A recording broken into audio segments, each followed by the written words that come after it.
Alt 1057, Albany's new alternative. I'm Steve Richards. One of the headliners at Mountain Jam in Hunter Mountain, June 15th through the 17th. Headlining on Sunday is Jack Johnson. Jack grew up surfing and playing guitar in Hawaii.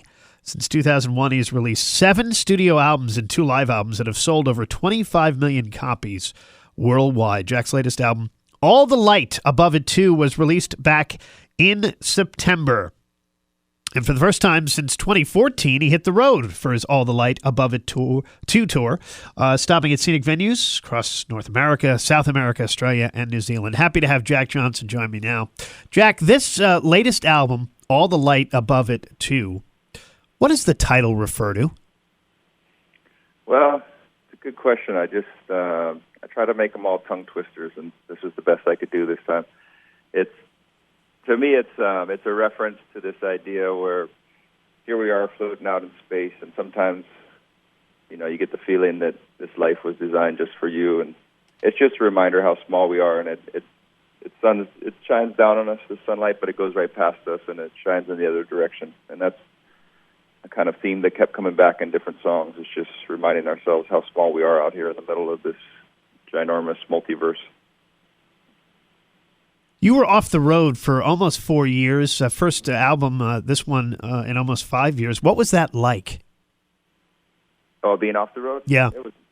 It was nice. I mean, I guess it's just a nice balance. I mean, I think of being on the road as kind of like a little family road trip for us. We bring the family with us. We're like a clown car anywhere we get, where people just keep coming off that thing. We got Zach, who plays piano in the band, brings his family along too, and we pack a lot of little kids on those buses. So it's fun. We're on the road. It's great. Sometimes we all start getting anxious to get home. And it was nice to be home for a while, like a little more than the normal pattern we got on. But I didn't even realize more time had passed. It felt like the same cycle. I think I have 3 kids now, and so that makes everything kind of crazy, and you don't realize how much time is passing sometimes. So by the time I got back in the studio and made another album and got back on the road, I guess 3 years had passed or 4. And so it was nice. It was a nice little break, though. It was cool. Now, you mentioned with 3 kids. How has that changed your approach to songwriting and influenced you? It's cool. They give me a lot of inspiration for the songs, both watching them grow up, seeing the world through their eyes, but also just stealing lyrics from them. They'll say the coolest things running across the yard. One day I was watching one of my kids, and I could tell he kept looking at his shadow, and then he would stop, and he'd run again and stop, and he'd watch it, and then he'd run. And I asked him who was faster, him or his shadow, and he said, "Dad, my shadow's faster than I am." And so right there I just took that line and made it into a song. Your shadow walks faster than you. You don't really know what to do you? And so things like that, or like one day I was scolding a kid for having money in his mouth. I told him, never put money in your mouth. He had a quarter in his mouth, and I was like, it's dirty. Never have money in your mouth again. And it just, sometimes it sounds like a lyric, and then I'll just grab the guitar and put it into a song. So either disciplining my kids or hearing them say something really cool, they give me a lot of songs, and then I don't cut them in on the songwriting. I just rip them off. You also drew from some life-changing experiences for this 7th studio album, like the sailing trip you took. What was that like? Oh yeah, that was great. That was actually kind of an action-reaction thing from being on tour, where this nonprofit group that we work with a lot called 5 Gyres, we've supported them through a lot of the fundraising from the shows, and they do such great work. They study the impact of plastic in our oceans, and so they do these data collection sailing trips where they'll go between 2 points, and they'll drag this trawl behind the boat, and they'll do counts every couple hours. They'll pull it up, and they'll see how much plastic, and that way they can kind of see where the currents are taking all this plastic that we're using in the world, and they can find these gyres that where most of the plastic is accumulating. And I was really interested in the work they'd done, and we met them from funding them, and then I started talking to them every time we'd do a show that they'd be tabling at, and they'd always invite me on these trips. And finally, I figured out on the calendar a trip I could do with them, and that was that ended up being part of the break. We went on that trip, and then it was documented, the trip, and so I helped write some music for the soundtrack for that film, and that was a fun little project. And I learned a lot. It's something we try to do at our shows of eliminating single-use plastic. So it was really nice to be learning about the science behind it, where all that plastic does end up. It made me more passionate about the work we're doing at the shows. Yeah, you mentioned your tour is plastic-free. You care deeply about the earth. I want to talk to you about the Kakua Hawaii Foundation that you and your wife Kim founded. What does that foundation do?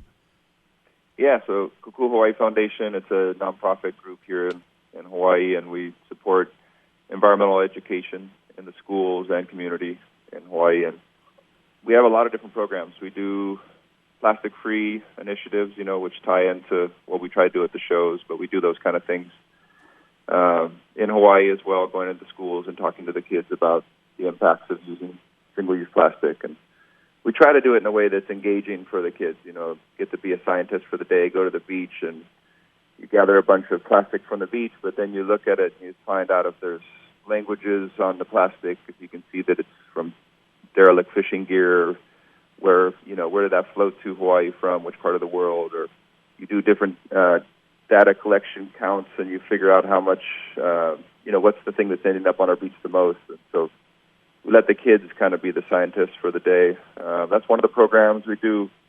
Aina in Schools, another program, which is it's a farm-to-school program, so we do a lot of school gardens and field trips to local farms, try to introduce kids to their food at a really young age.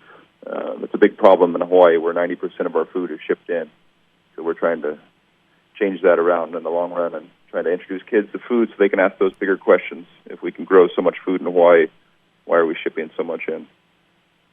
Talking to Jack Johnson. Yeah. And, Sorry, I didn't mean to cut you off. No, go ahead. Those kind of things. Yeah. Talking to Jack Johnson, one of the headliners at Mountain Jam this year.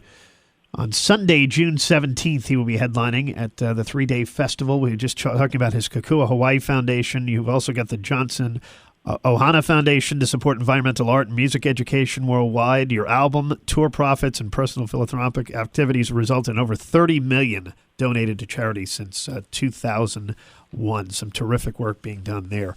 Your wife, Kim, big influence on you. Yeah, definitely.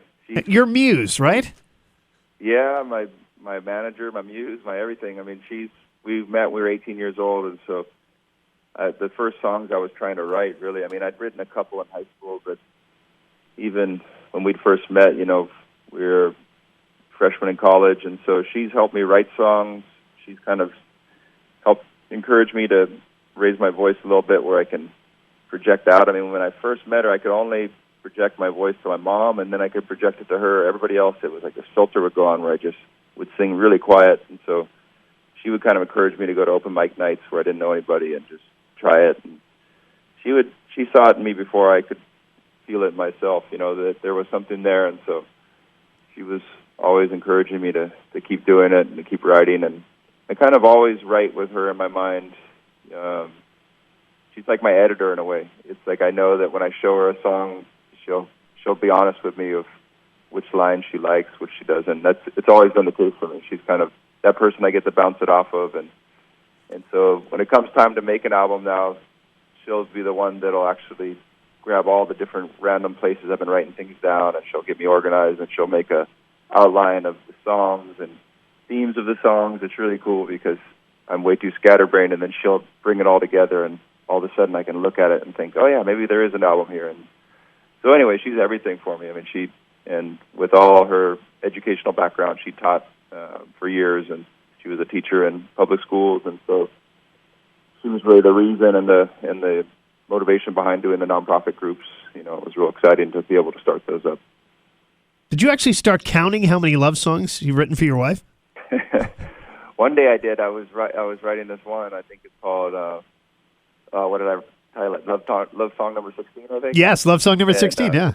Yeah, there you go. And so I was in the middle of writing it, and I think Stephen Colbert asked me one time when I was on his show. He said, "Has she forgiven you yet?" And it was funny because it's true. I got to just keep writing these things. They're kind of like they're my version of a love letter. And every time an anniversary or a Valentine's comes around, I write some sappy, dumb little love song. And some of them are good enough that they stick around. Other ones just fade off into obscurity. And I was writing this one, and it was kind of part of the joke was just how many of these things I've written for her already. And I think I counted wrong. It was more like 23 because once I presented it to her, and played it, and then I'd already kind of recorded it, and I just started writing it down as love song number 16. But then I think we counted, and there was more like 23.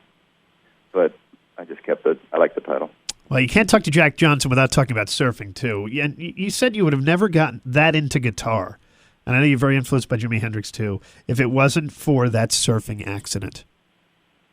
Yeah, definitely. I mean, I was playing all the time, but it's still this way for me. I mean, if the waves are good and I'm home, then I don't play much guitar. And then I play at nighttime more, and when the weather's not good or the waves aren't good. And then there was this one time I got hurt when I was 17, and I couldn't surf for a few months. I mean, at that age, it's kind of all you want to do when you live in Hawaii, and surfing, that is. And so when I couldn't surf for a couple of months, my mom was getting me these tablature books. You know, she was so sweet about, she could see that I was depressed that I couldn't surf, so she was really supportive with always making sure to give me some fun new little, you know, a new set of strings or a new whatever, and for the guitar, just different little knickknacks. And she'd give me these tablature books. You know, back then we didn't have phones or anything, we couldn't look it up, but to learn how to play a song, you'd look at these tablature books, and it was great. And so, yeah, that's when I really got into it, those couple of months when I was 17. I think if I didn't have that time to just focus only on guitar playing, it kind of lit that spark for me. Jack, what's the one thing old fans of you and new fans would be surprised to know about you? I don't know. That's a good question, but I usually kind of give out as much information as I need to. I don't try to go digging up info that people aren't asking me about.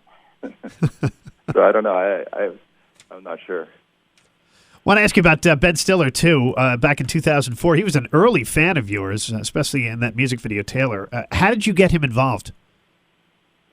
Well, that's funny because I had a chance to meet Owen Wilson, and I was, of course, you know, a big fan of all the comedies that those guys were making around that time. And we were talking, and Owen said, last thing he said to me was like, oh, you know, he said, I like your music and stuff, but I'm not like crazy or anything. He's like, but you know who's literally crazy about your music, and like watch out if you ever see him, like be careful of him because he's kind of like psycho about you, is Ben Stiller.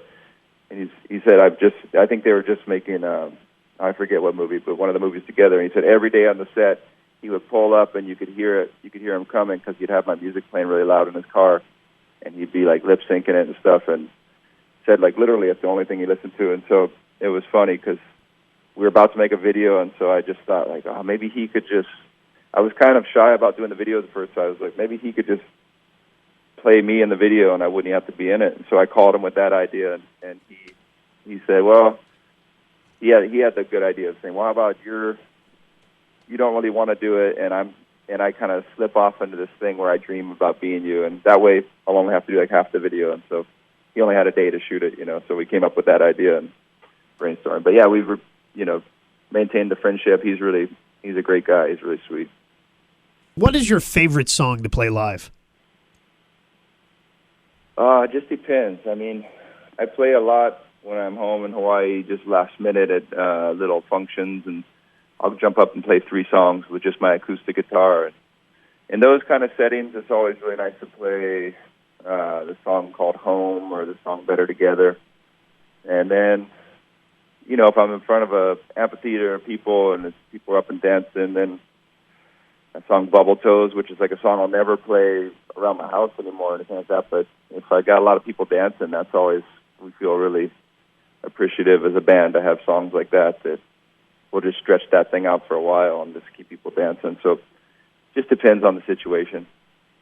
Well, we have the perfect live setting for you, a great Jack Johnson live setting in the mountains here at Hunter Mountain for Mountain Jam. We're looking forward to it, and Jack will be there. I can't wait. Yeah, I heard it's beautiful. It is, yeah. Sunday, June 17th, Sunday evening. It'll be a beautiful Sunday evening on the mountain, a beautiful weekend, too, for the 3-day Mountain Jam Festival. We're looking forward to seeing you there, Jack. Thank you so much for joining me. Yeah, I can't wait. Yeah, thanks for having me on. Appreciate it. Jack Johnson, one of the headliners at this year's Mountain Jam at Hunter Mountain.